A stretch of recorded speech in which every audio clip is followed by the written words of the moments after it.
warahmatullahi wabarakatuh. Hai guys, semoga kalian sehat selalu.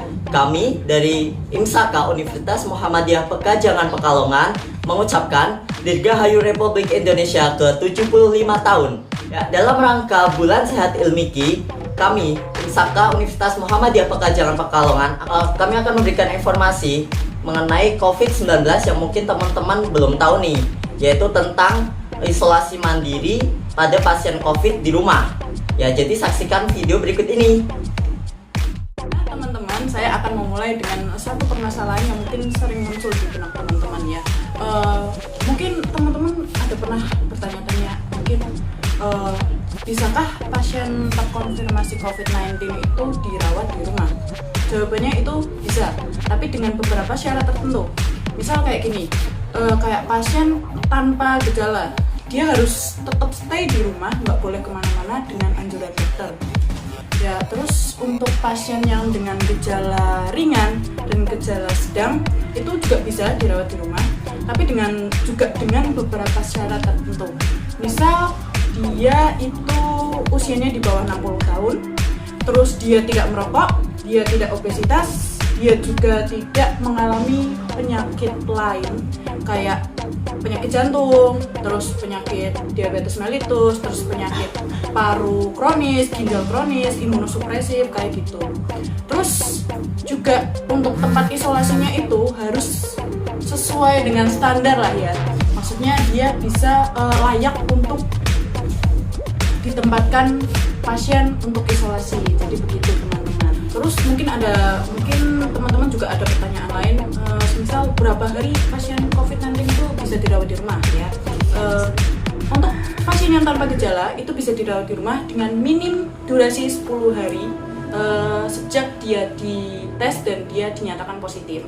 Terus untuk yang dengan gejala itu dia dirawat juga minimal 10 hari dari hari pertama gejala itu muncul sampai gejala itu menghilang, berangsur-angsur menghilang. Terus ditambah ada tambahan 3 hari dari hari pertama sejak gejala itu hilang. Gejalanya yang hilang itu dia tidak demam lagi dan tidak ada tanda-tanda gejala dari pernafasan. Gitu teman-teman. Apa yang dilakukan untuk mencegah terjadinya pencegahan pada pasien COVID-19 dengan anggota lainnya di rumah? Nah, yang pertama itu pasien yang sudah terkonfirmasi terkena COVID-19 itu dipisahkan ruangannya dengan anggota yang lainnya ataupun diberi jarak 1 meter. Untuk yang kedua, pastikan ruangan tersebut mempunyai ventilasi, jadi agar tetap ada sinar matahari yang baik. Untuk selanjutnya, pasien harus mengenakan masker bedah setiap saat, terutama ketika berada di ruangan yang sama dengan orang lain. Selanjutnya, tidak memperbolehkan orang lain bertamu lebih dulu sampai perawatan selesai. Kemudian, batasi jumlah orang yang merawat pasien. Anggota keluarga yang satu rumah dengan pasien wajib menggunakan masker ketika satu ruangan dengan pasien.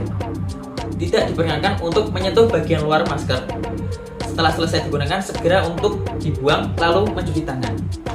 Selanjutnya, peralatan yang digunakan oleh pasien harus terpisah dengan anggota keluarga yang lain, misalnya seperti alat makan, alat mandi, dan tempat tidur harus terpisah dari anggota keluarga lain yang sehat. Nah, untuk selanjutnya kita harus sering mendesinfeksi tempat yang sering disentuh ataupun sering ditempati oleh pasien COVID-19 tersebut di dalam rumah kita. Nah, untuk selanjutnya kepada anggota keluarga itu harus sering mencuci tangan, misalnya sebelum melakukan kegiatan, setelah batuk dan bersin itu harus mencuci tangan, entah itu yang sudah pasiennya ataupun anggota keluarga lainnya. Setelah itu sebelum makan dan setelah makan, dan ketika akan menyiapkan makanan atau bahan makanan itu harus cuci tangan. Selanjutnya itu sangat penting ketika kita sebelum merawat pasien yang dalam anggota keluarga kita dan sesudah merawat pasien, seperti itu. Jadi yang terakhir adalah pasien harus memperhatikan etika batuk dan bersihnya ya teman-teman. Dan yang kedua yaitu sampah yang dihasilkan oleh pasien itu harus dibungkus plastik atau pembungkus lainnya sebelum dibuang. Nah, jadi gitu teman-teman ya. itu adalah tata cara perawatan pasien COVID-19 di rumah. Jadi teman-teman sekarang tahu ya, ada beberapa syarat tertentu dan juga ada ketentuan tertentu agar kalian juga bisa tetap sehat walaupun harus merawat pasien COVID di rumah. Itu sumber yang kami dapatkan, itu juga terpercaya ya, dari World Health Organization. Jadi kawan-kawan jangan khawatir ya. Mungkin saya ingin memberikan beberapa pesan terakhir buat teman-teman ya. Jangan lupa sering cuci tangan ya. Teman-teman tahu kan cuci tangannya gimana? Harus pakai sabun dan air mengalir. Itu yang paling penting. Untuk tekniknya sendiri ya, mungkin saya tunjukkan aja ya. Saya terlalu nggak bisa memverbalkannya gimana. Jadi pertama, usap dulu. Sabunnya harus ada sabun sama air ya. Itu yang paling penting. Kita usapkan dulu sabunnya. Terus kita usap punggung tangan kita ya. Kayak gini. Terus kita masukkan sela-sela jari kita. Terus kita usap jari-jari, buku-buku jari kita. Terus kita usap bagian sini kita nih, kayak gini nih.